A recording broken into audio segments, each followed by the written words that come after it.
In Galway at the time, where I grew up, there were no real rock bands. There were a few show bands, and there was a lot of folk music, a lot of traditional music.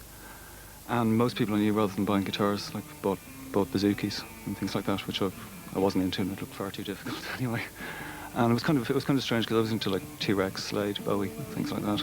I was very much into American guitar bands, but also that would have been, when would that have been? 83. So there would also have been big Elvis Costello influence. How well I know, how well I've heard you down the day. I can't actually remember how we met up. I think I knew Stan, the other writer and guitarist, from hanging around bars in Dublin. Stephen was a good deal younger than the rest of the band. I knew him from when he was about 15. He used to live in Lucan, but he used to sort of disappear off into town for the weekend and not go home. And he used to sleep on the floor of my then girlfriend's house.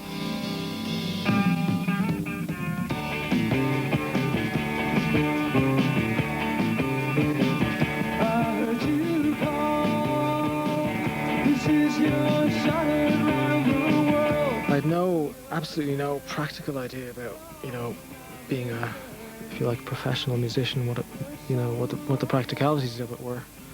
But for me, at that stage, and I suppose in that geographical location, if John Peel and the NME liked you, you'd arrived, It was unheard of in those days. Most bands, it was very difficult to sort of get heard outside Dublin.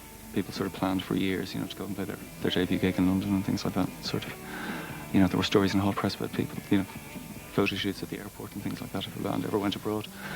A man without a shadow told a girl without a past that a gold would be a summer when all was overcast. The girl without a second thought told a man without a smile that a shadow would be his second skin when the first went out of style.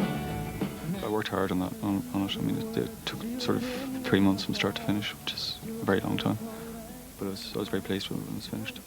And I think it still kind of stands up. It got really positive press. It was probably, in terms of our profile, it was probably the highest, our high point. And we were gigging a lot at the time, and we were getting a lot of attention from other companies, but nobody actually bit. But everyone came to see us, and a couple of times, and people paid for demos, and sort of waved enticing sums of money in front of us, and then took it away again. We sort of thought, okay, the next album will be the first of many, and we can start stretching out a bit after that. And we only ever got to make one more record, so that obviously didn't happen. These days pass through time. You close your eyes, you can see the lights of Tatooine shine. In the morning you were drinking again. Born into the world again. Imagine waking unaware of this place. I'm never there. We weren't, great musicians by any means, but we had a very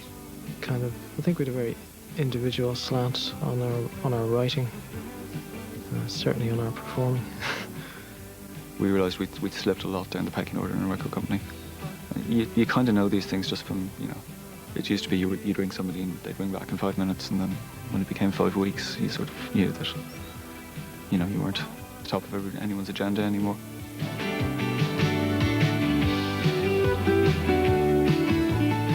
We had a kind of a vision of what we wanted to create, and I think we got quite close to it on a few occasions. Maybe my own criticism would be that we weren't, as dynamic as we might have been. But I think some of it still stands up, so. Kind of proud of us for being slightly ahead of our time, even if it was only 5 minutes, but.